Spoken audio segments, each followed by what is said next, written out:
લોકમેળાની મજા બગાડ્યા બાદ હવે નવરાત્રીમાં પણ વરસાદ વિઘ્ન બને તેવી શક્યતા છે। આ આગાહી કરી છે આગાહીકાર અંબાલાલ પટેલે। અંબાલાલ પટેલના મતે હજુ પણ સપ્ટેમ્બરમાં વરસાદના યોગ છે અને એક બાદ એક બનતી આ સિસ્ટમો બંગાળના ઉપસાગરમાંથી ગુજરાત તરફ આવતા ગુજરાતમાં વરસાદ લાવશે। અંબાલાલ પટેલના મતે દરિયા કિનારાના વિસ્તારોના ભાગોમાં સપ્ટેમ્બરમાં પણ વરસાદ વરસશે, જ્યારે કે રાજ્યના અન્ય ભાગોમાં વરસાદી ઝાપટા વરસી શકે છે। આ સાથોસાથ ચોમાસું ઓક્ટોબરના અંતમાં વિદાય લે તેવી પણ શક્યતા છે।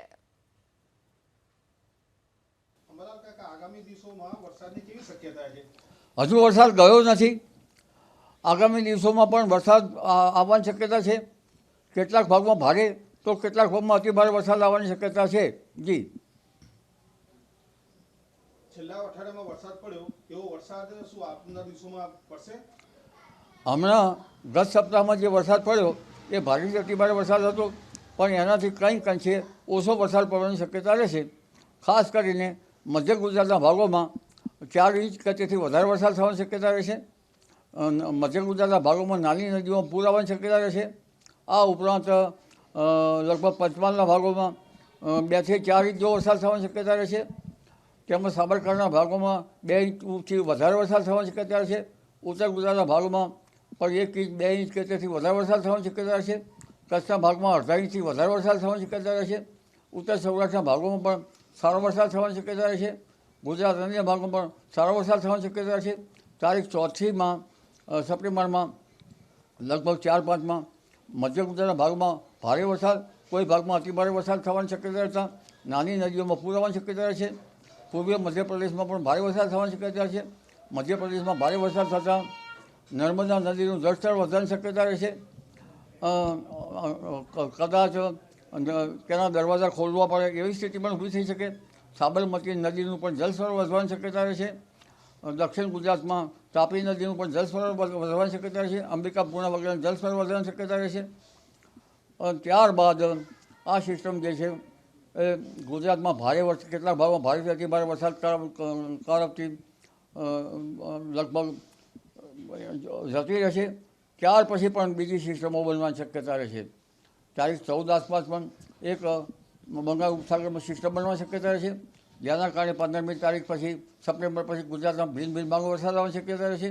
આ ઉપરાંત તારીખ 22 સપ્ટેમ્બર પણ એક સિસ્ટમ બનવાની શક્યતા રહેશે, જેના કારણે તારીખ 22, 23 અને 24 સપ્ટેમ્બરમાં પણ ગુજરાતના ઘણા ભાગોમાં ભારે વરસાદી ઝાપટા આવી શકવાની શક્યતા રહેશે।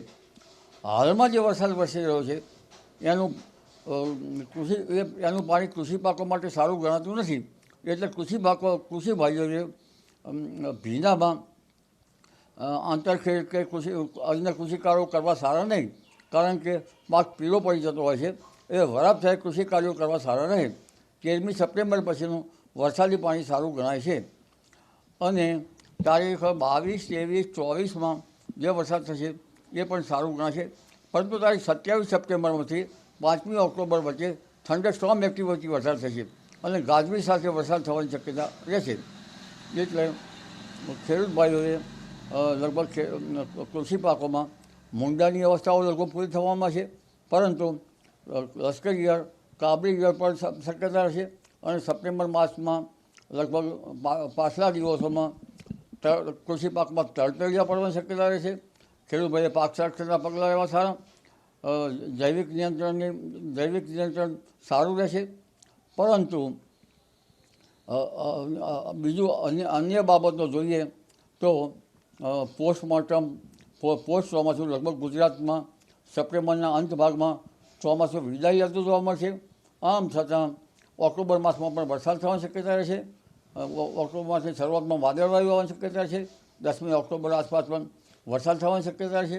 તો નવરાત્રિના કેટલાક ભાગોમાં વાદળવાયુના ક્યાંક વરસાદ થવાની શક્યતા રહેશે અને છેક દિવાળી સુધીમાં વાદળવાયુ શક્યતા રહેશે।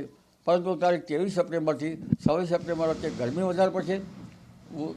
ઊભા કૃષિ પાકોમાં વરસાદથી લગભગ નુકસાન તો થશે સપ્ટેમ્બરમાં, અને નિર્ગલ અવસ્થામાં આવેલા પાકો જે છે એ ઉગી જવાની શક્યતા રહેશે। ત્યારબાદ લગભગ જોવા જઈએ તો પોસ્ટમોર્ટમ જે ચોમાસું પૂરું થાય છે સપ્ટેમ્બરના અંતમાં, પણ વરસાદ તો લગભગ ભિન્ન ભાગોમાં ચાલુ રહેવાની શક્યતા રહેશે. હમણાં વેસ્ટર્ન ડિસ્ટર્બન્સો પણ આવશે, એક પછી એક સિસ્ટમ આવતી જતી રહેશે. એટલે હમણાં તારીખ 3 થી 10 ગુજરાતના ઘણા ભાગોમાં સાવધ રહેવું ઈષ્ટ રહેશે. જી અંબાલાલ કાકા, નવરાત્રીમાં 9 દિવસો શું વરસાદની શક્યતા છે?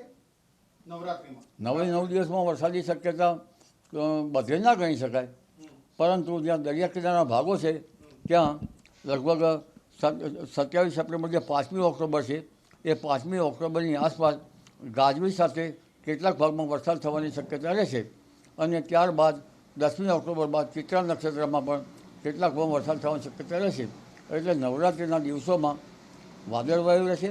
કેટલાક ભાગોમાં જે દરિયા કિનારાના ભાગો છે ત્યાં નવરાત્રિના લગભગ ઘણા દિવસો સુધી વરસાદી ઝાપટા પડી શકવાની શક્યતા રહેશે.